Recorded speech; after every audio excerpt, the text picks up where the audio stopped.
एक तो ये कप्तान बॉर्न होता है, बॉर्न हुँ, कप्तान होता है, कप्तान बनाए नहीं जाते। खिलाड़ी बनाए जाते हैं, मैच विनर्स बनाए जाते हैं। आप निकाल रहे हैं पाकिस्तान से चाइनीज़ प्रोडक्ट। वो क्या होती है कि जो 4 दिन चले और 5वें दिन बंद हो जाए।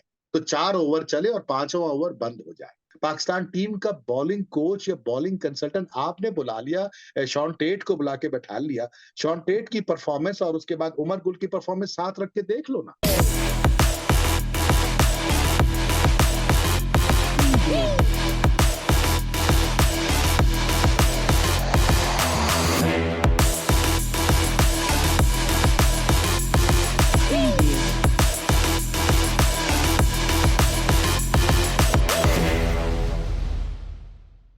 बिस्मिल्लाहिर्रहमानिर्रहीम, अस्सलाम वालेकुम दोस्तों, खुशामदीद कहते हैं आपको। ये कब हमारा है कि एपिसोड 3 में, और इसमें हम बात कर रहे हैं क्योंकि ये है वर्ल्ड कप का साल, लेकिन पाकिस्तान सुपर लीग का मेला सज चुका है और इस वक्त कराची और मुल्तान में मैचेस खेले जा रहे हैं। 5 मैचेस हो चुके हैं और आगे क्या होने वाला है पाकिस्तान सुपर लीग में, और ये Pakistan super league Pakistan cricket को एक स्ट्रॉन्ग प्रोडक्ट बनाने में कितनी हेल्प कर सकती है, इसी सब पर हम बात करेंगे। हमारे साथ मौजूद है sports promoter, cricket analyst, film maker, हमें ज्वाइन कर रहे हैं ह्यूस्टन अमेरिका से डॉक्टर काशिफ अंसारी। अस्सलाम वालेकुम डॉक्टर साहब।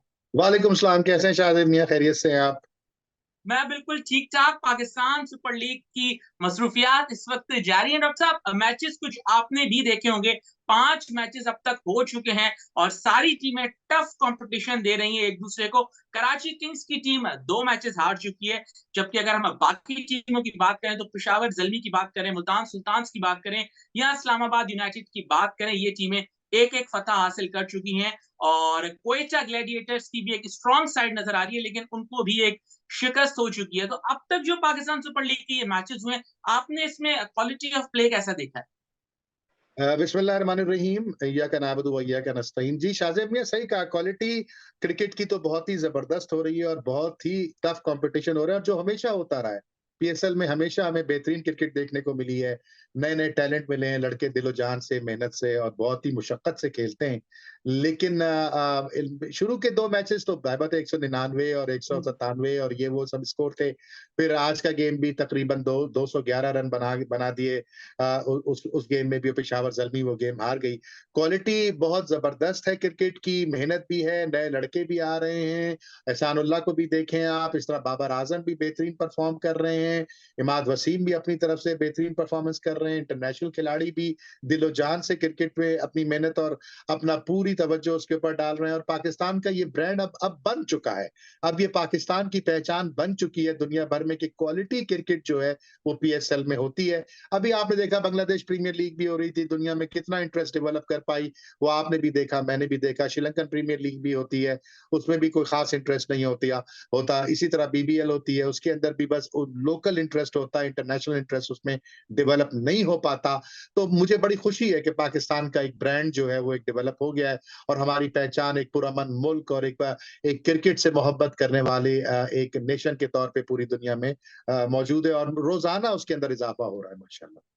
अच्छा, डॉक्टर साहब, इसमें हमने आपस में एक राइवलरी भी देखी है प्लेयर्स की, और मोहम्मद आमिर पाकिस्तान के एक बड़े ही मायनाज फास्ट बॉलर रहे थे एक टाइम पे, अब तो टीम से बाहर है। उन्होंने अपने एक इंटरव्यू में कह दिया कि बाबर आजम भी मेरे लिए बिल्कुल ऐसे ही है जैसे मैं किसी टैलेंडर को बॉल कर रहा हूँ। तो इस पर आप क्या कहेंगे? देखिए, मोहम्मद आमिर हमेशा से शह सुर्खियों में रहने के आदी रहे हैं, और हमने उनको सर पे भी बहुत ज़्यादा चढ़ा लिया, बहुत इज़्ज़त दे दी। वही होता है कि बिला वजह जिन लोगों को इज़्ज़त जो लोग इज़्ज़त डिज़र्व नहीं करते, उनको आप दें तो फिर उनके मुँह से इसी किस्म के अल्फ़ाज़ निकलते हैं। बाबर आज़म के बारे में मेरी जो राय है, वो पूरी दुनिया को पता है कि बाबर आज़म इस वक़्त दुनिया क्रिकेट का बादशाह है, इसमें कोई दूसरी राय नहीं है। उसने हर फ़ॉर्मेट में परफ़ॉर्म करके दिखाया। कप्तान अच्छा है या नहीं है, ये एक अलग डिस्कशन है। लेकिन क्रिकेटर, बैट्समैन पाकिस्तान की प्राइड है, दुनिया क्रिकेट की प्राइड है वो आदमी। और उसके बारे में इस तरह के कमेंट देना उस शख्स की तरफ से जो पाकिस्तान को बेच चुका हो, जिसने चंद रुपयों की खातिर पाकिस्तान का नाम डुबोया हो, फिर हाथ जोड़ के माफिया मांग रहा हो, और उसके बाद जब टेस्ट क्रिकेट खेलने के लिए उसको कहा जाए तो उसने खेलने से मना कर दिया हो, और फिर जाके दुनिया भर में अपने लीग्स खेल रहा हो और प्रोफेशनल क्रिकेट खेल के पैसे कमा रहा हो, टीवी शो में बैठा हो जिसकी कोई हैसियत नहीं है। मोहम्मद आमिर की कोई हैसियत नहीं है पाकिस्तानी या दुनियाई क्रिकेट में, उसकी कोई हैसियत नहीं है। तो उसके मुँह से निकलने वाले कोई भी अल्फाज़ कोई मायने नहीं रखते।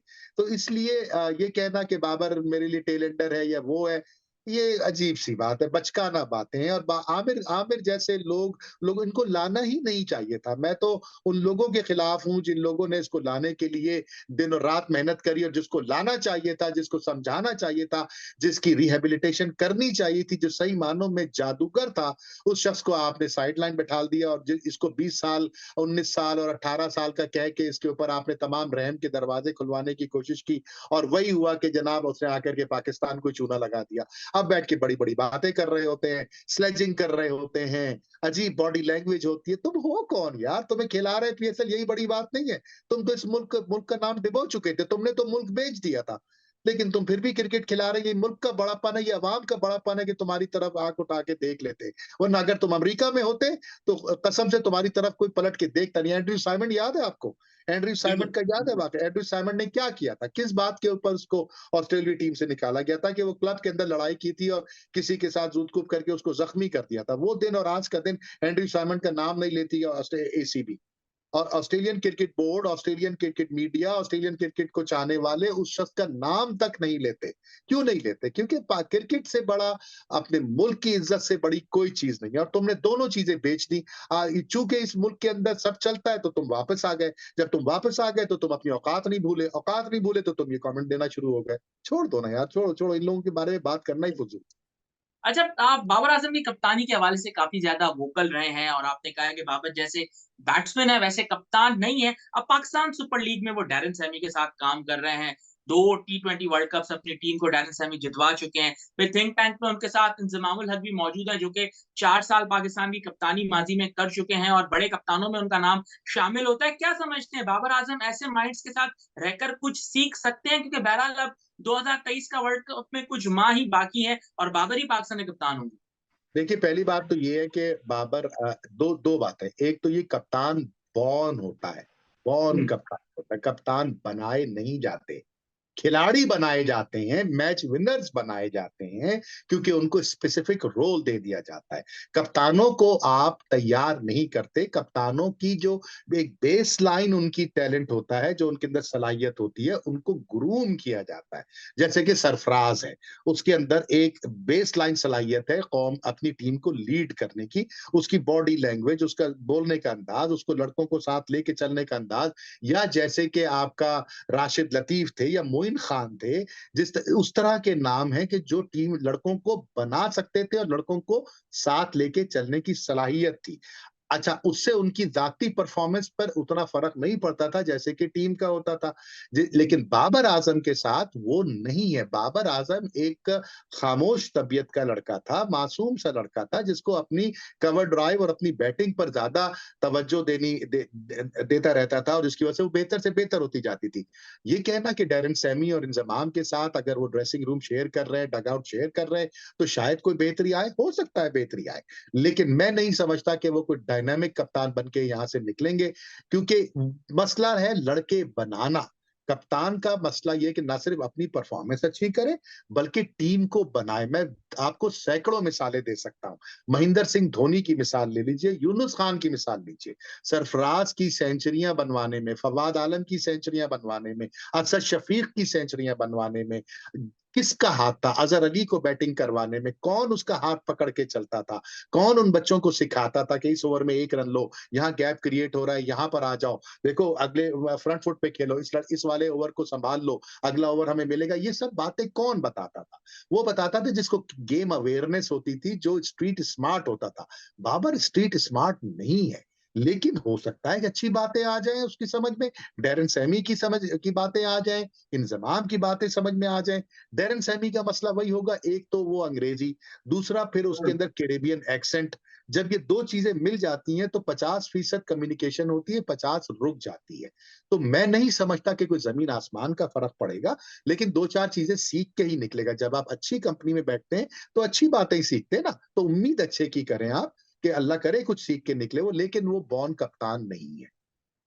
अच्छा, शाहीन शाह अफरीदी इस वक्त लाहौर कलंदर्स की कप्तानी कर रहे हैं। पाकिस्तान का एक बड़ा असासा है और पिछले कुछ माह में इंजरी के मसाइल का वो शिकार रहे थे और कहा यह गया था कि वर्कलोड मैनेजमेंट जो है उसको बिल्कुल सही से नहीं किया गया था। ये जिम्बाब्वे के खिलाफ भी खेलते थे, बांग्लादेश के खिलाफ भी खेलते थे। फिर हारिस रऊफ उनके साथ टीम में मौजूद है, वो भी रिसेंटली इंजर्ड रहे, उनको टेस्ट मैच खिला दिया गया और पता चला कि उनकी बॉडी फिट ही नहीं है टेस्ट मैच के लिए, क्योंकि वो फर्स्ट क्लास क्रिकेट खेलते ही नहीं है, 5 डे क्रिकेट खेलते ही नहीं है। अब ये दोनों लाहौर कलंदर्स के लिए खेल रहे हैं और आज के प्रैक्टिस सेशन में तो शाहीन शाह अफरीदी अपने फुल रिदम में बॉल करते हुए नजर आए, लेकिन कल उन्होंने अपनी कमर पकड़ ली थी और वो ग्राउंड से बाहर चले गए थे। उन्होंने 2 बॉलें डाली थी और उसके बाद उन्होंने बॉल नहीं डाला था। तो जब ऐसे एसेट्स आपके पास हों, तो उनको किस तरीके से आपको यूज करना है? क्या पाकिस्तान क्रिकेट बोर्ड को यहाँ पे इन्वॉल्वमेंट करनी चाहिए, फ्रेंचाइज से बात करनी चाहिए? क्योंकि बैक टू बैक मैचेस हैं। अभी तो लाहौर कलंदर्स सिर्फ 2 मैच खेल रहा है, लेकिन आगे जाके लाहौर में उन्होंने लगातार मैचेस खेलने हैं। तो इन बॉलर्स को हम कैसे सेव करें, क्योंकि ये वर्ल्ड कप का साल है।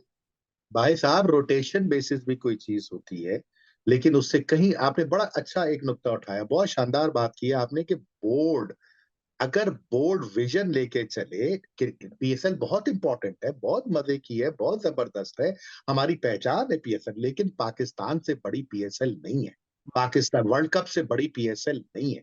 बहुत उम्दा नुक्ता तुमने उठाया शाहजेब, क्योंकि अगर खुदा न खास्ता ये अपनी कमर पकड़ गए तो फिर वही हशर होगा कि जो वर्ल्ड कप में हुआ था, वर्ल्ड कप के बिल्कुल। फाइनल में हुआ था, वो आपने देख लिया था क्या हशर हुआ था उसका।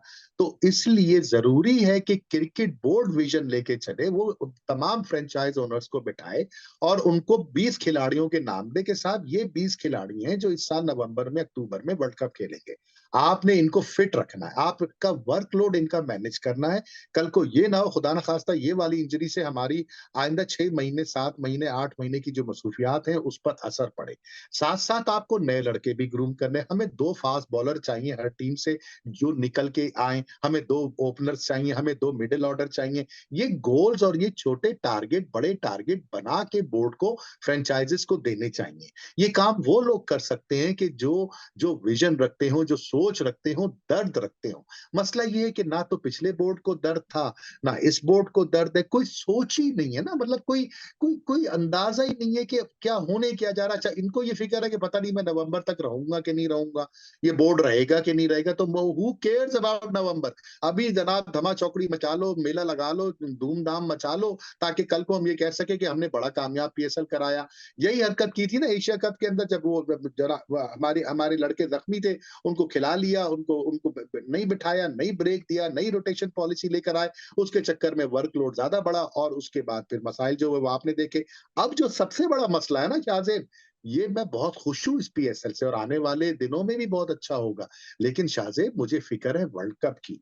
ये सारी बिल्कुल। प्रोडक्ट आप चाइनीज प्रोडक्ट निकाल रहे हैं, आप निकाल रहे हैं पाकिस्तान से चाइनीज प्रोडक्ट। वो क्या होती है कि जो 4 दिन चले और 5वें दिन बंद हो जाए, तो 4 ओवर चले और 5वां ओवर बंद हो जाए। ये हो रहा है पाकिस्तान क्रिकेट के साथ कई सालों से, और खास तौर पे पिछले 3-4 सालों में तो बहुत हुआ है। हम T20 के वर्ल्ड कप्स के अंदर तो आगे से आगे से आगे पहुंचते चले गए, जीते कोई भी नहीं। ऐसा नहीं है कि हमने बड़े वर्ल्ड कप उठा लिए, जबकि गेम हमारा है T20 का। 10 ओवर ना तो शाहीन शाह अफरीदी करा सकते हैं, ना हारिस रऊफ करा सकते हैं, ना वहां पर मूसा करवा सकते हैं, ना वहां पर नसीम शाह करा सकते हैं। 10 ओवर का टेम्परमेंट किसी में नहीं है। 4 ओवर तो भी बड़ी बात है, मैं बता रहा हूं आपको। ये चीज सोचने की है और इसके ऊपर अरबाब इख्तियार को कुछ फैसले करने होंगे जो उनसे अच्छा। शायद ना हो पाए। अच्छा, मैं इसमें एक पॉइंट ऐड करना चाहूंगा, क्योंकि हमने बड़े-बड़े क्रिकेटर्स से ये सुना है कि एक बॉलर तभी मैच्योर होता है या बड़ा बॉलर बनता है जब वो ज्यादा फर्स्ट क्लास क्रिकेट खेलता है। आपके बॉलिंग मसल्स जो है वो बॉलिंग करके डेवलप होते हैं, बजाय ये कि आप जिम सेशन करें। तो क्या इसकी वजह ये तो नहीं है कि हमारे यहाँ जो प्लेयर्स खेल रहे हैं, किसी ने 5 फर्स्ट क्लास मैच खेले, किसी ने 4 खेले, किसी ने 8 खेले। पहले ज़माने में हम देखते थे किसी के 400 मैच होते थे, किसी के 200 मैच होते थे, किसी के 600 मैच होते थे। अब 12-1200, 15-1500 फर्स्ट क्लास में विकेटें देखी हमने बॉलर्स की। भाई यही है ना मसला, ये कि फर्स्ट क्लास मैचेस हो नहीं रहे, आपका डोमेस्टिक स्ट्रक्चर तबाह हो चुका है। आपका कोई उधर अकाउंटेबिलिटी नहीं है, कोई पूछने वाला। अब मोहम्मद वसीम जूनियर जो है, कितने फर्स्ट क्लास मैचेस खेले होंगे, कोई पूछे ना 5-6। नसीम। 5 6 3 या 4 मैच खेले या 5-6 खेले होंगे। नसीम शाह ने कितने मैचेस खेले? बॉडी तैयार ही नहीं है। बिल्कुल ठीक कह रहे हैं शाहजेब आप। ये बॉडी तैयार होती है 40 डिग्री की गर्मी में, पेशावर में फर्स्ट क्लास मैच हो रहा है, 4 आदमी वहां पर देख नहीं रहे, आप खेले चले जा रहे हैं, आप 20-20 25-25 ओवर किए चले जा रहे हैं, आप बैटिंग भी उतनी मेहनत से कर रहे हैं, फील्डिंग भी गर्मी धूप में कर रहे हैं, पीने को पानी नलके में मुंह लगा के पी रहे हैं, अपना खाना घर से लेकर आ रहे हैं, उसके बाद वहां से ग्रूम होके आप निकलते हैं। तो जब आपको 10 ओवर कराने पड़ते हैं वनडे गेम में, तो वो आपको बहुत आसान लगते हैं और आप अपनी पूरी एनर्जी दे पाते हैं। लेकिन इसके लिए डोमेस्टिक स्ट्रक्चर होना चाहिए, इसके लिए आपके पास पूरा एक निजाम होना चाहिए, उसमें कोई अकाउंटेबिलिटी होनी चाहिए और इनकी परफॉर्मेंस पे नजर रखने के लिए सिलेक्टर्स और बोर्ड को एक कमेटी या सिलेक्शन कमेटी को नजर रखनी चाहिए कि उनको इन मेहनतों की वजह से अगर कोई अच्छा परफॉर्म कर रहा है इन तमाम हालात के बावजूद, तो उसको आगे मौका मिले।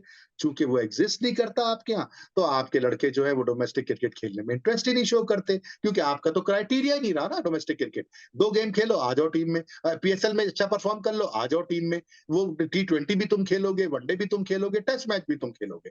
तो अगर इस तरह का निजाम चलाना है तो फिर ऐसे ही चलता रहेगा, वरना तो जो आप कह रहे हो बिल्कुल ठीक है। फर्स्ट क्लास क्रिकेट के बगैर तो क्रिकेट बन ही नहीं सकती किसी भी मुल्क की। आप देखो ना, रणजी ट्रॉफी होती है, उसके बाद जनाब वहां पर दिलीप ट्रॉफी होती है हिंदुस्तान में। इस तरह पूरी की पूरी काउंटी सीजन्स होते हैं, 2 महीने 3 महीने 4 महीने तक चलते हैं, वो पूरे हिंदुस्तान इंग्लिस्तान उसको देखता है, बोर्ड के मेंबरान देखते हैं, खिलाड़ी जान मारते हैं, फिर वहां से निकल के आहिस्ता आहिस्ता एक प्रोसेस के थ्रू नेशनल टीम में एंटर होते हैं। या तो कुछ भी नहीं। वहां 5 आप देखिए, लड़का उनका जो है वो सरफराज लड़का जो है, सैकड़ों हजारों रन बना चुका है डोमेस्टिक क्रिकेट के अंदर, हिंदुस्तान के अंदर। इसी तरह अभी रिसेंटली एक हिंदुस्तान के बच्चे ने ट्रिपल सेंचुरी बनाई है, वो डोमेस्टिक क्रिकेट के अंदर 2 दिन के अंदर, 2.5 दिन के अंदर बल्ला कैरी किया उसने। तो ये सब बातें सीखने की हमारे पास, इसलिए नॉन एग्जिस्टेंट है। तो फिर उसमें फिर प्रोडक्ट ऐसी निकलेगी कि 2 ओवर बाद कमर पकड़ के बाहर चले गए, 4 गेंदों के बाद घुटना पकड़ के बाहर चले गए, उसके बाद फिर आपको बहाना मिल जाता है कि फला जख्मी था, फला जख्मी था, वरना हम तो वर्ल्ड कप जीत के आते।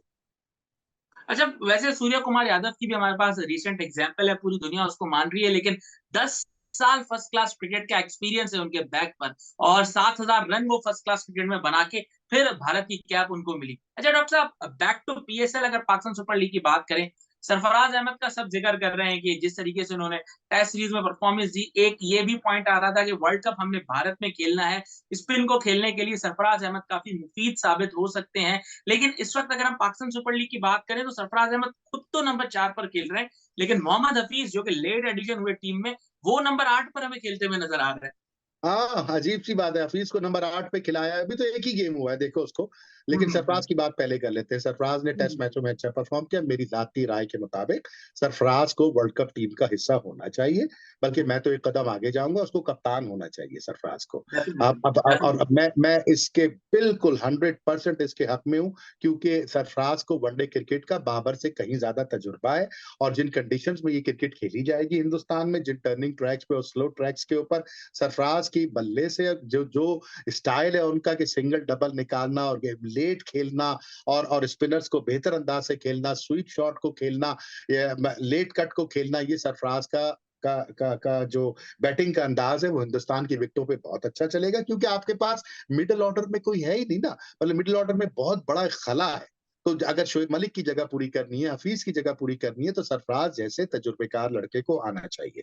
अब अगर आप ये देखेंगे कि T20 में, पीएसएल में सरफराज की परफॉर्मेंस क्या है, क्या नहीं है, तो ये बड़ी ज्यादती होगी, क्योंकि T20 की परफॉर्मेंस से वनडे की परफॉर्मेंस का कोई कोई ताल्लुक नहीं है। लेकिन होगा यही, मैं तुम्हें बता देता हूँ, पीएसएल में जो लड़के अच्छा परफॉर्म करेंगे उनको उठा करके आपने वर्ल्ड कप स्क्वाड में डाल देना है और उसी बुनियाद पे उनसे 10 ओवर की बॉलिंग और 10 ओवर की बैटिंग, 50 ओवर की बैटिंग करानी है। और जब वो परफॉर्म नहीं करेंगे तो आप सर पकड़ के बैठेंगे कि हमने क्या किया, माफी तलाफियां होंगी और इस्तीफे होंगे और बोर्ड तब्दील होगा और यही सब कुछ जो पिछले 50-60 साल से होता आ रहा है वही होता रहेगा।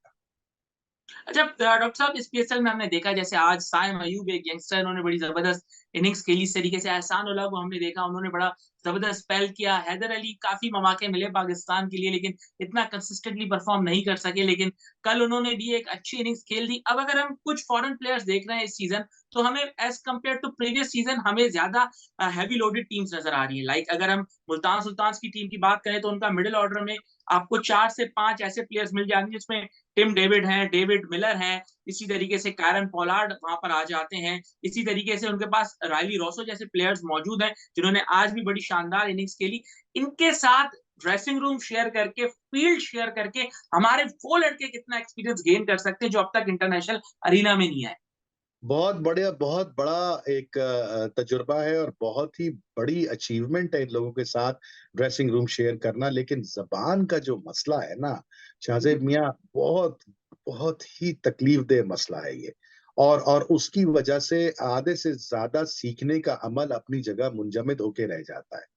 तो एक तो ये है, लेकिन सायम अय्यूब जैसे लड़के जो ग्राउंड लेवल से उठ के आए हैं, मुझे आज तक याद है जब ये अंडर 17 और अंडर 16 की टीम के में सेलेक्ट हो रहे थे, उस वक़्त इनसे बात हुई थी मेरी, फिर अंडर 19 के लिए गए थे जिस वक़्त सलीम जाफर इनके चीफ सेलेक्टर हुआ करते थे। तो ये बहुत उम्दा लड़का है और ये टी20 टेलर मेड लड़का है, लेकिन साथ-साथ ये लॉन्ग टर्म क्रिकेट भी खेलता है। ये 5 दिन वाली और 4 दिन वाली और 3 दिन वाली क्रिकेट भी खेलने की इसमें सलाहियत है।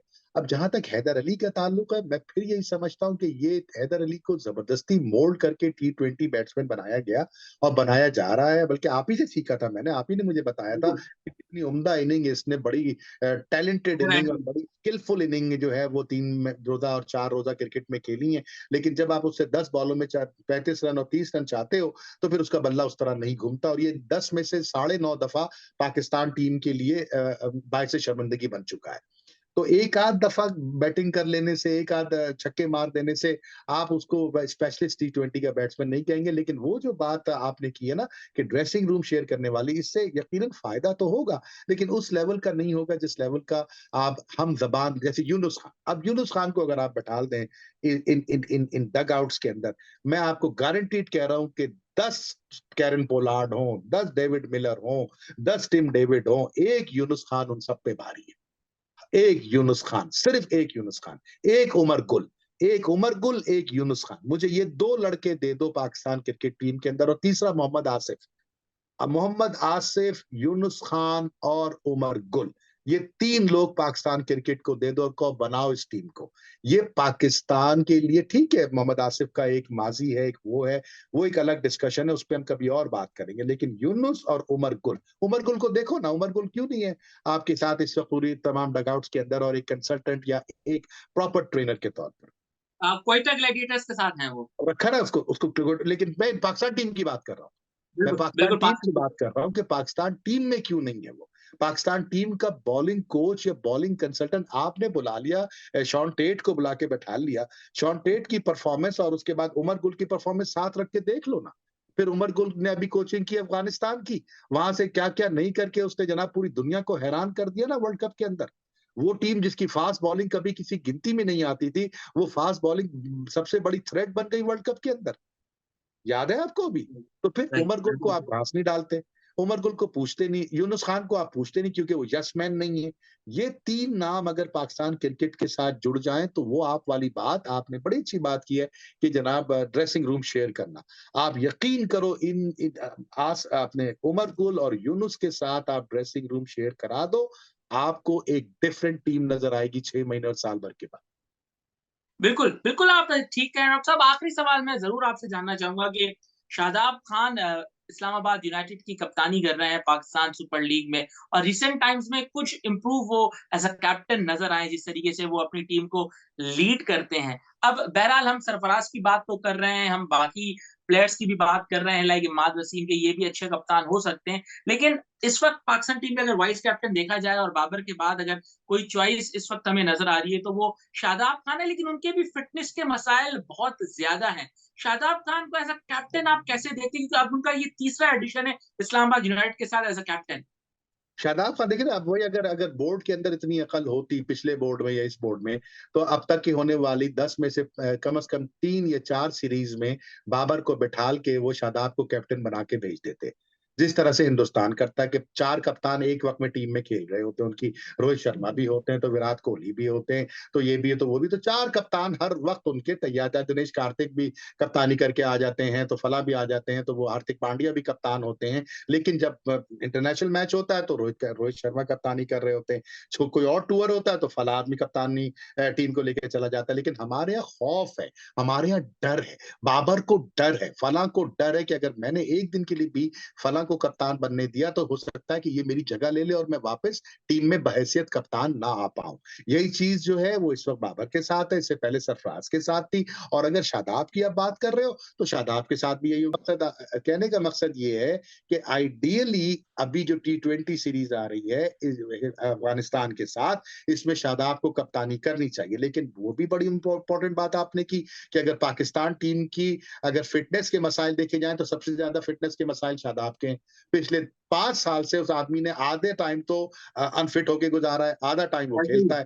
तो ये एक ऐसे ही बहुत बड़ा मसला है। लेकिन होना ये चाहिए था, अरबाब इख्तियार को ये पहले दिन सोचना चाहिए था कि हमारे पास बाबर का रिप्लेसमेंट हमें फ़ौरन तैयार करना है। लेकिन हुँ। खौफ की फ़िज़ा में जो लोग पनपते हैं या अपना वक़्त गुज़ारते हैं, वो कभी भी बोल्ड फ़ैसले नहीं ले पाते और यही कुछ हमारे साथ अभी हो रहा है। This is what it is.